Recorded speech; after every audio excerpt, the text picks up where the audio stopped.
Okay, we have these two integrals. That one's easier because I notice on the top I have 2x to the third power. On the bottom, 1 plus x to the fourth power. If I differentiate the bottom, this is going to give me 4x to the third power. And the x to the third power, can be cancelled out.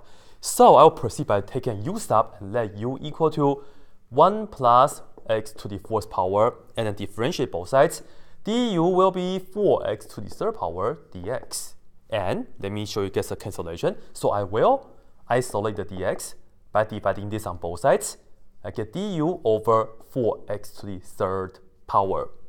And now let's put this back, and we'll see this is the integral. On the top, I'll keep it 2x to the third power over.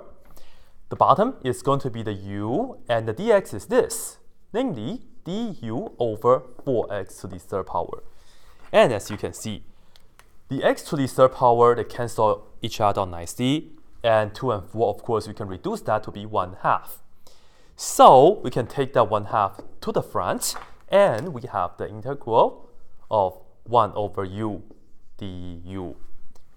This right here is just natural log. So here we go. We have 1/2 natural log of u, and u is this guy. So let me just put it back right away.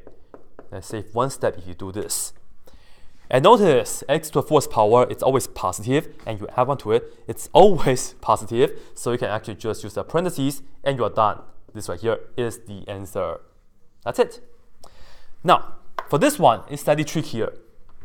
Because if I differentiate this bottom, I get, 4x to the third power. This time on the top, I only have 2x to the first power. Think about it.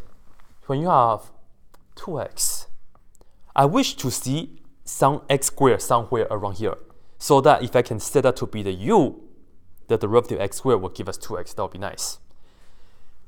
I don't see any x squared though, but yes, we do have it. Because if you look at x to the fourth power, we can write that down as x squared squared. And let me put that down right here for you guys. We can look at this as 2x over 1 plus parentheses, this right here as x squared and squared. How is this? Yeah, this and that are still the same. From here, I will just set my u to be this. Let u equal to x squared, so du will be exactly 2x dx. And since this is exactly what we have on the top, so I will just group them and say that's the du. So we have the integral, I have the 1 on the top over 1 plus. This right here is the u. And we have the square, and then let me just put the du on the side. This right here has nothing to do with natural log. 1 over 1 plus u squared, we have inverse tangent. So this is going to give us, inverse tangent. And we'll put on the u here, which is x squared. So just put this down, and then we are done. Put plus c. That's it.